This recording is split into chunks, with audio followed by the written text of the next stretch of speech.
नमस्कार दोस्तों, most welcome है आपका अपने YouTube चैनल स्ट्रगल विथ रोजगार पे।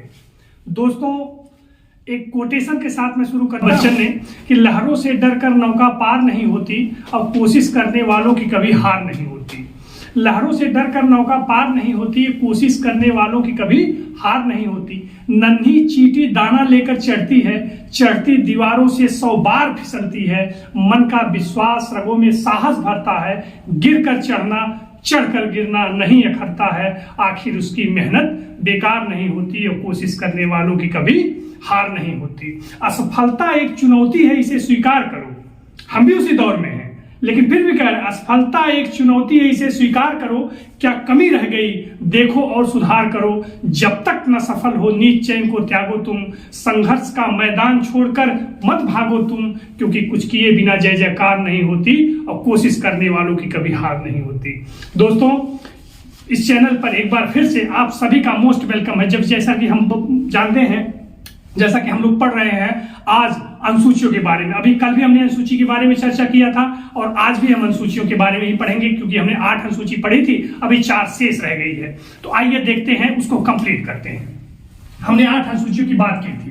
कितनी अनुसूचियों की? 8 अनुसूची। कितनी अनुसूची की बात की थी? हमने 8 अनुसूचियों की बात की थी और यह है अब 9वीं अनुसूची। कौन सी है? 9वीं अनुसूची। दोस्तों, 9वीं अनुसूची में क्या लिखा है? 9वीं अनुसूची में एक शब्द लिखा गया है भूमि सुधार। क्या लिखा गया है? भूमि सुधार। इसमें 9वीं अनुसूची में भूमि सुधार जैसे शब्द को लिखा गया है, जबकि अगर आप इसको विस्तार से पढ़ेंगे तो 9वीं अनुसूची क्यों लाई गई, ये एक बहुत बड़ा मैटर है, बहुत बड़ा टॉपिक है। लेकिन इसमें केवल पूछा जाता क्या है कि अभी वनडे एग्जाम के थ्रू इसमें पूछा जाता है कि 9वीं अनुसूची में क्या है, तो 9वीं अनुसूची में केवल भूमि सुधार है। क्या है 9वीं अनुसूची में? 9वीं अनुसूची में केवल भूमि सुधार है। उसके बाद आप देखिएगा 10वीं अनुसूची। क्या है? 10वीं अनुसूची। 10वीं अनुसूची में दोस्तों, 10वीं अनुसूची में है दल बदल। क्या है? दल बदल। दल बदल को रोकना। क्या है? दल बदल को रोकना। अब कैसे रोकना है? 9वीं अनुसूची में दल बदल से संबंधित है, यानी कि जैसे कोई व्यक्ति चुन करके आता है और चुन करके जैसे ही आता है वो किसी दूसरी पार्टी में शामिल हो जाता है। तो इसके बारे में आप समझेंगे बाद में कि कैसे क्या कोई एक व्यक्ति अगर चुन करके आया या किसी दूसरी पार्टी में शामिल हो गया उसको दल बदल कहेंगे, या फिर कहीं निर्विरोध चुन करके आया और किस पार्टी में शामिल हो गया उसको दल बदल कहेंगे। इसके बारे में हम समझेंगे बड़े विस्तार से, लेकिन अभी के लिए आप समझिए कि 10वीं अनुसूची किससे संबंधित है? दल बदल से संबंधित है। उसके बाद आइए 11वीं अनुसूची। कौन सी? इसके बाद है 11वीं अनुसूची। 11वीं अनुसूची में क्या है? 11वीं अनुसूची में आपका दिया गया है कि ग्राम पंचायत। किसके बारे में? ग्राम पंचायत। या इस शब्द को लिखने से बढ़िया है आप इसको लिख सकते हैं स्थानीय स्वशासन। क्या? स्थानीय स्वशासन। क्या लिख सकते हैं? स्थानीय स्वशासन। 11वीं अनुसूची किससे संबंधित है? स्थानीय स्वशासन से संबंधित है। इसी के साथ 12वीं अनुसूची। 12वीं अनुसूची में जब देखेंगे इसमें क्या है? नगर पंचायत। नगर पंचायत या नगर स्वशासन से संबंधित है। किससे संबंधित है? नगर स्वशासन से। किससे संबंधित है? स्वशासन। नगरीय स्वशासन से संबंधित है। तो दोस्तों, इस तरह से टोटल मिला करके 12 अनुसूची हो गई। एक बार फिर से आप याद रखिएगा, दिमाग दौड़ाइए। हमने आपको कल बताया था पहली अनुसूची में क्या है?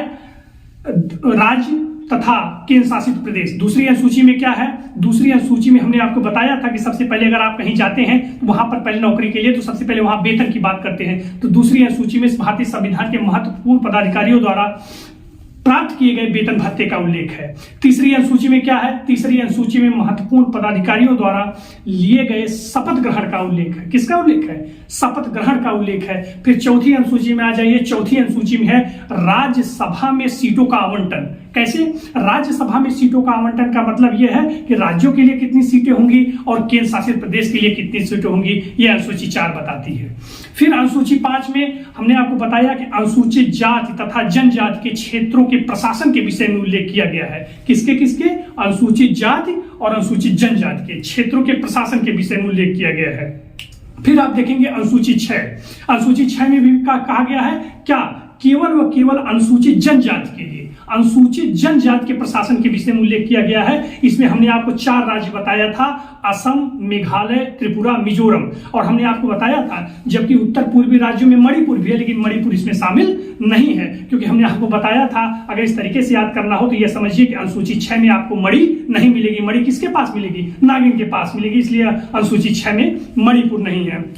फिर हमने आपको बताया अनुसूची 7। अनुसूची 7 में हमने आपको बताया था सेपरेशन ऑफ पावर, यानी शक्ति पृथक्करण का सिद्धांत। जैसे केंद्र और राज्यों के मध्य भविष्य में कोई परेशानी ना आए, कोई टकराहट ना आए, इसलिए विषयों को केंद्र और राज्य के मध्य बांट दिया गया है। इसे अनुसूची 7 में रखा गया है। और हमने आपको बताया था कि अनुसूची 7 में 3 सूचियों का जिक्र किया गया है, एक संघ सूची, दूसरा राज्य सूची और तीसरा समवर्ती सूची।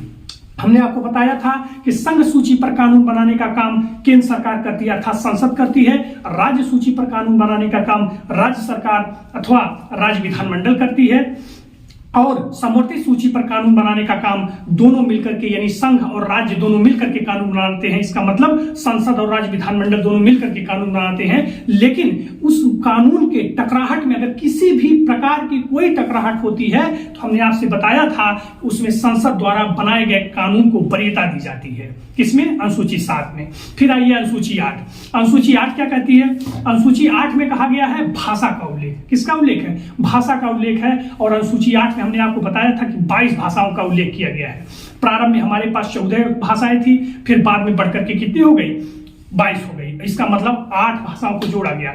और पहली भाषा कौन सी जोड़ी गई, सिंधी, और उसके बाद कौन सी जोड़ी गई, कोंकणी, मणिपुरी, नेपाली। उसके बाद कौन सी जोड़ी गई, बोडो, डोगरी, मैथिली, संथाली। इस तरह टोटल 22 भाषाएं हो गई। और उसका संविधान संशोधन याद कर लीजिए, 21वां संविधान संशोधन 1967 के द्वारा सिंधी भाषा को, 71वां संविधान संशोधन 1992 के द्वारा कोंकणी, मणिपुरी, नेपाली को, तथा 92वां संविधान संशोधन यानी 92वां कॉन्स्टिट्यूशनल अमेंडमेंट के द्वारा बोडो, डोगरी, मैथिली और संथाली को जोड़ा गया। इस तरीके से ये 8वीं अनुसूची रही। ये तो मूल संविधान में थी। उसके बाद अब जोड़ी गई अनुसूची हमने क्या बताया, 9वीं अनुसूची। 9वीं अनुसूची जो कि प्रथम संविधान संशोधन अधिनियम 1951 के द्वारा जोड़ी गई। इसमें क्या रखा गया, 9वीं अनुसूची में भूमि सुधार जैसे विषय को रखा गया। क्या रखा गया, भूमि सुधार जैसे विषय को रखा गया।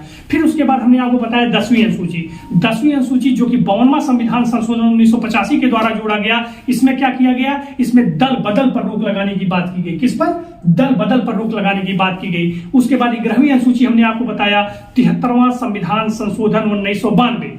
किसका, 73वां संविधान संशोधन 1992, जबकि लागू हुआ कब, 1993 में। इसलिए आपको कंफ्यूज नहीं होना है, आया था 1992 में, लागू हुआ 1993 में। और कब लागू हुआ, 24 अप्रैल 1993 को। और 11वीं अनुसूची में क्या शामिल किया गया है, स्थानीय स्वशासन को शामिल किया गया। किसके, स्थानीय स्वशासन को शामिल किया गया है। उसके बाद 74वां संविधान संशोधन, यह भी 1992 में हुआ और लागू हुआ 1993 में, जबकि इसमें क्या रखा गया है, इसमें नगरीय स्वशासन को रखा गया है या नगर पंचायत को रखा गया। इस तरह से टोटल अनुसूचियों की संख्या 12, और हमने 12 के बारे में बढ़िया से आपको समझा दिया। दोस्तों अब इसी के साथ आप देखते चलिएगा कि अनुसूची आपने अभी पढ़ लिया। अब इसके बाद अगले पार्ट में जब हम पढ़ेंगे और उसके बाद भाग पढ़ेंगे, लेकिन हम आपको बता दें उत्तर प्रदेश पुलिस का एग्जाम है। उत्तर प्रदेश पुलिस का एग्जाम या फिर किसी अन्य का भी एग्जाम है, जहां पर भी संविधान पूछा जाएगा, जहां पर भी हिंदी पूछी जाएगी, सब कुछ लगभग कहीं न कहीं एक होगा, क्योंकि पेपर का स्टैंडर्ड बदल रहा है। अब दोस्तों देखिए, इसके साथ साथ आप पर डे रोज एक कम से कम एक पर्यायवाची आप याद रखिए। क्या याद रखिए, एक पर्यायवाची याद रखिए। जैसे देखिए, केवल सिंगल में बात कर रहा हूं। जैसे अगर ये आप मान लीजिए ये घोड़ा है, इस घोड़ा की पर्यायवाची क्या है, बार बार पूछा जाता है, ध्यान दीजिएगा। घोड़ा का क्या है, अश्व। क्या है, पहला ये है अश्व, दूसरा वाजी, तीसरा है, चौथा तुरंग।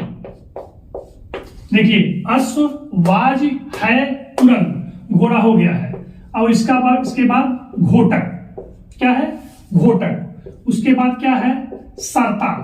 क्या है, सरता। उसके बाद क्या है, बछेड़ा, बछेड़ा। उसके बाद क्या है, सैंधव।